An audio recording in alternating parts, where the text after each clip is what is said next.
Hi. So it has been 1 month of running games for my West Marches campaign. So I wanted to do a little update about some of the things I'm learning. So yes, if you were looking to play in a D&D 2024 game, we're running them on the server. We are also looking for DMs. So join the Discord server. I'll put a link down below.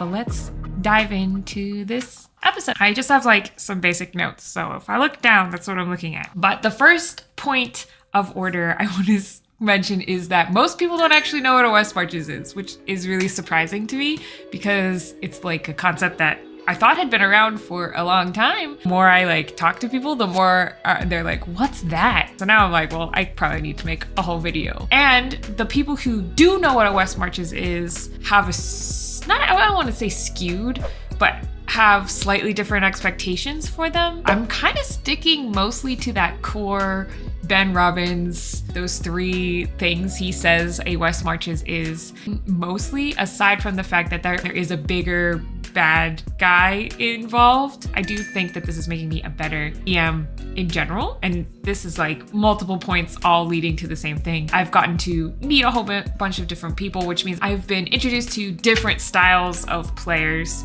not just, the 5 that I'm used to. Also having to kind of adjust expectations, right? Because my typical group is way different. So I have to adjust for that. That has been making me a little bit better. On top of that, I've been doing some session feedback forums, which is also helping me become a better GM because I can get actual feedback. This way, since it's somewhat anonymous, I can get actual feedback, and a lot of the things that they are saying are things that I'm like, oh, I am pretty bad at that. For instance, somebody mentioned that the NPCs are kind of blasé, and that is accurate. And it's not because the NPCs aren't cool, because they're from my first one shot. They're all made by characters. They all have really interesting backstories and all this stuff. It is because I can't play them very well. I honestly love getting that feedback from players. And that's something I've learned as well, is like having something like that to help me grow, to reinforce the things that I know I need to work on, and to kind of make me feel better about the things I'm like, I don't think I did that very well. And then for people to be like, that was awesome. That has actually been very helpful.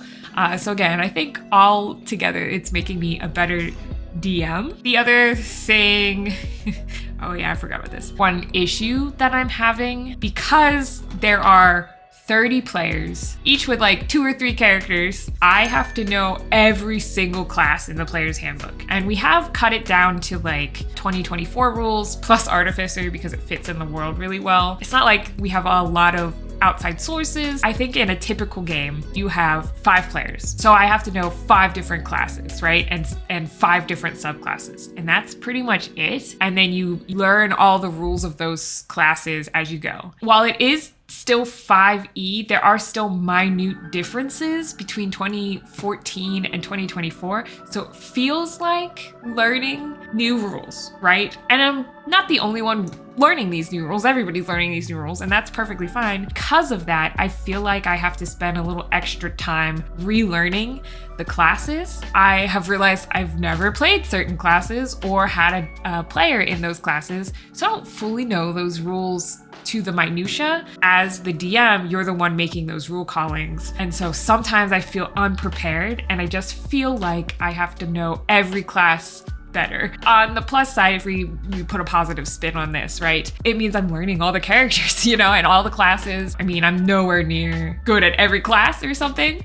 But I will say, even after a month, I have grown from where I was in the beginning. Obviously, I don't expect to know all the rules of every class, and obviously we have books to reference for a reason, so I'm not expecting myself to like memorize all the rules. I can't do that anyway. I just don't have the memory for it. I feel like there's some basic things that I was like it was fuzzy in my brain, like I knew those things could happen. I can't think of exact rulings right now. I've had to like make some rule calls and didn't feel as prepared as I needed to because I hadn't really had a player with that class or played that class myself. Scheduling is still hard. Part of that is we need more DMs in different time zones. I'm on the East Coast, and I have to work around baby schedule. I can't work every weekend, but I just have found that scheduling is still hard. However, the games are still getting scheduled. I post my availability and the players pick from that availability. So that is at least taking that piece pretty much off of my table. I sit down and I post for the whole month what my availability is. It's pretty much out of my hands. That said, for the first month, I had a little bit of trouble because everybody wanted to schedule games immediately. And then so I ended up having way more games in the first couple weeks than I anticipated. I wanted to do one a week, but because people were super excited and I was super excited too, I ended up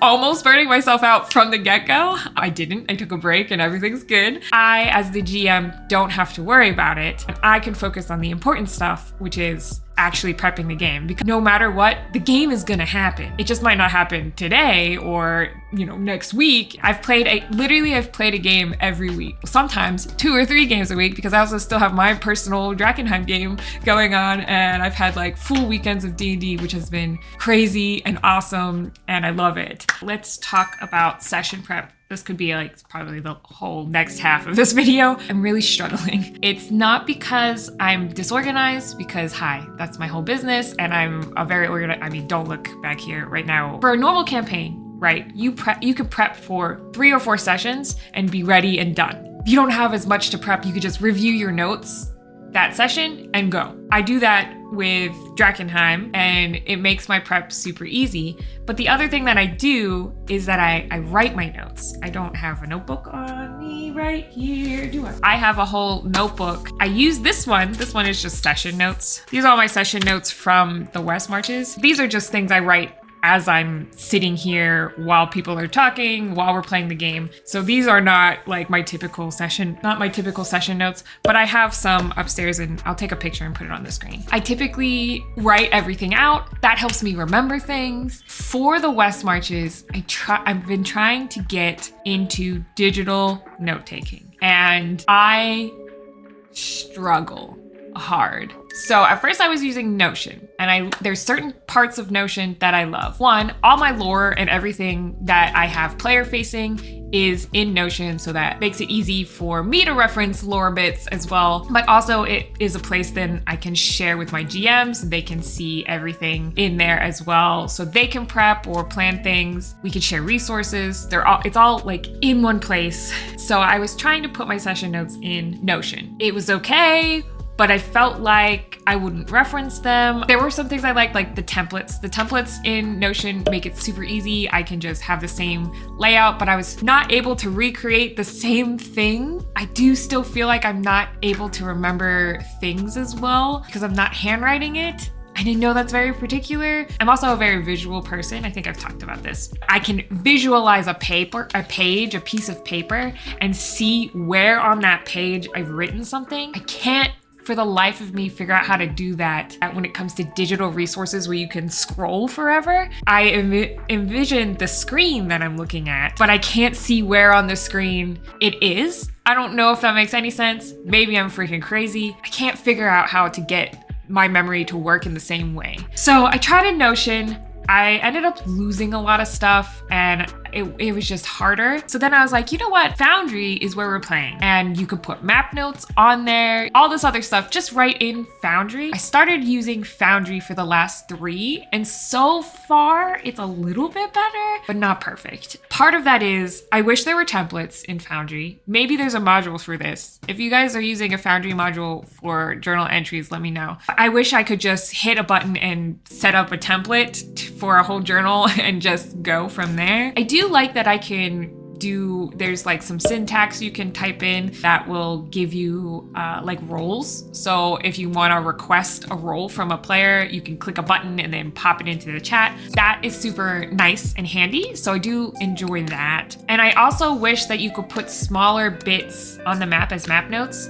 So I'll put on the screen what it looks like. So a journal entry, you can have multiple pages. You can only pull the page that is numbered. So if you have any subheadings in that, you can't pull just one of those. You have to pull the whole journal. So for me, that means making one whole session notes page, so one whole journal for my entire session. And then I have to have one page for each room in a map if I have a map. And then I also have other bits for, you know, if they have random encounters or intro or the outro or whatever. And so it ends up getting pretty long. And I just wish I could pull one thing at a time. Maybe I'm doing something wrong. It's always a possibility. So I would say that I kind of like putting it in Foundry. I just wish there were some things I could do better. Setup I could do that would help. I still write in Markdown, so that does help me, because that's one thing I like about Notion is that you can use Markdown,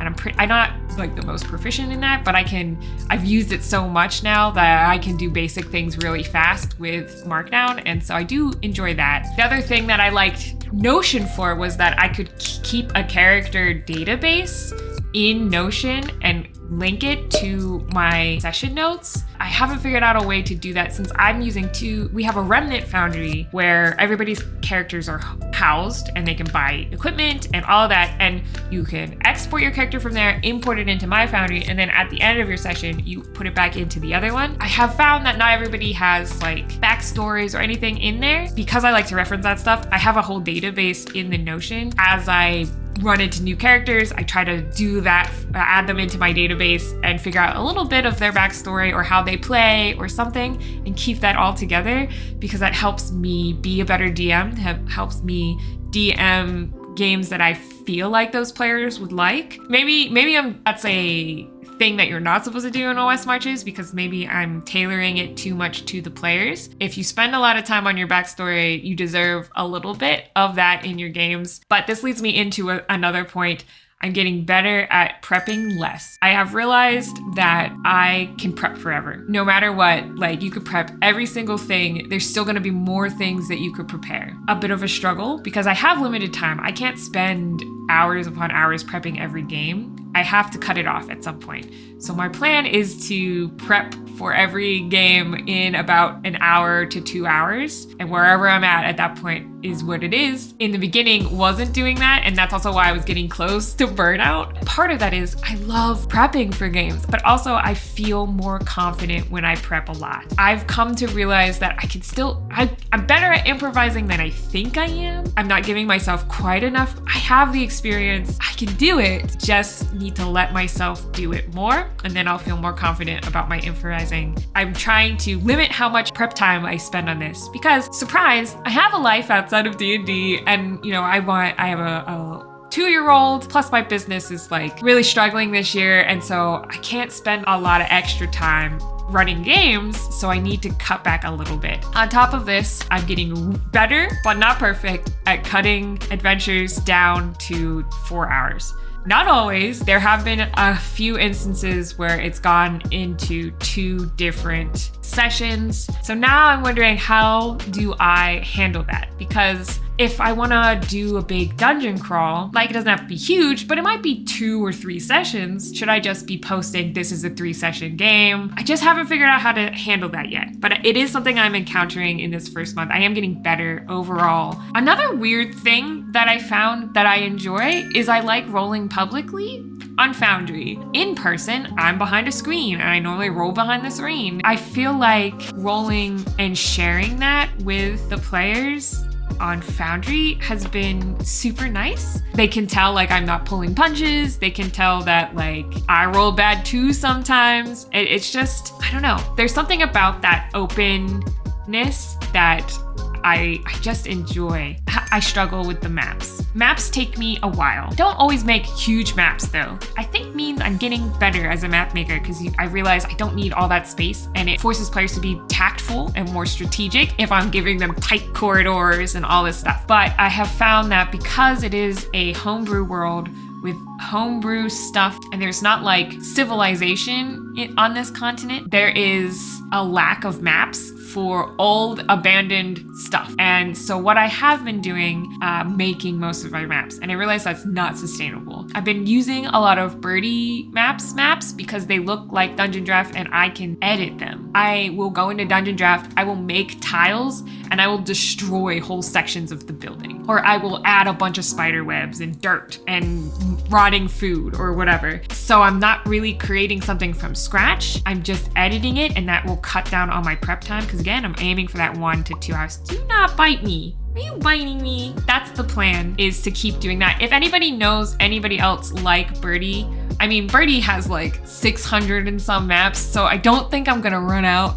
But there are some things that I have specific visions for, which sucks. If anybody else knows a map creator who creates like Birdie's maps, who has a style that mimics the Dungeon Draft feel, please let me know. And finally, I've realized, like, as much as I like to homebrew, every single aspect of an adventure, I have now been pulling from other things and just tailoring it more. And that is perfectly fine, I think. But again, it cuts down on my prep time. I'm even pulling from other systems. I do find that sometimes that takes just as much prep for me because I want to tailor it to my world. The only other thing, which is not related to session prep, that I just love seeing is the story recaps from players. That has been one of the best parts, watching them roleplay in the roleplay channel, reading all of their recaps on the adventures and how their characters felt about it. It's a world too that's been developing and expanding, and there's like stuff in it that I've had to change based on all of these players' different interactions with it. And I don't know, it's just a lot of fun. I'm having a lot of fun with this West Marches campaign. I also have realized I just love DMing. I love being in the DM chair. I played one game in the West Marches with another GM. I liked it, don't get me wrong, but there's something about giving my players a homebrew world and watching them just wreak havoc in it. And I love trying to surprise my players. I love trying to pull things up on in their backstories into even a little tiny bit here and there. Like, I enjoy being a DM. And if I didn't know that before, I definitely know it now. So I've set up a lot of forums and a lot of databases and all that, but I've found that I'm having a hard time keeping everybody in the loop. And I just don't know how to fix that. Because we have special channels on Discord. Just feels like I am repeating myself a lot, which is gonna happen when you just manage a whole bunch of people. I just feel like there's a lot of that eating up time from other things like running games and playing games. There's a lot of tickets. Like, I opened a ticketing system, and that's been great because at least now they're not getting lost. I have a couple people who help here and there, but I think it's hard for them because I can't give them like GM access to the Remnant Foundry. So it's hard for them to do certain aspects now. A lot of little clerical work that I wish I could pass off to somebody else to help in that regard, but I just don't know how. The other part I'm realizing is, like, we are playing for the same few people at the moment, and I don't know if that's because of timing or if it's like people who have created characters but they haven't actually gotten into any game, and that's perfectly fine. I know it's like it's a West Marches, so you can come and go whenever you would like. But I also wonder how much of that is they don't even know that it started, or things like that. Like, if it's a communication thing on my end that I'm not doing well.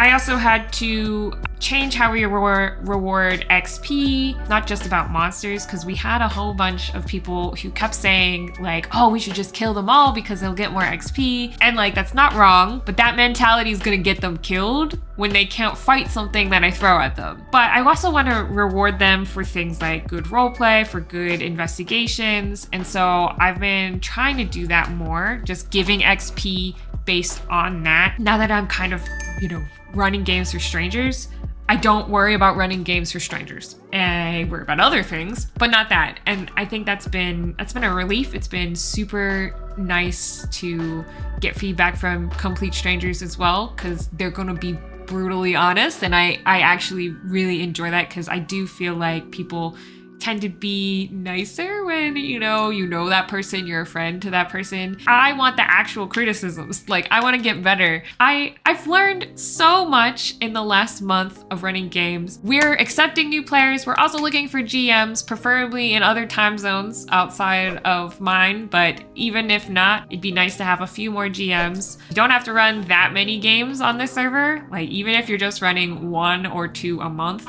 that's still plenty to run on the server. Come play D&D with me. It's a lot of fun. If you like this kind of content and would like to continue to support me and my small business as we struggle this year with all the weird things going on in life and the world, please consider either joining as a YouTube member or going to my Patreon and subscribing there. And I will see you guys in the next one.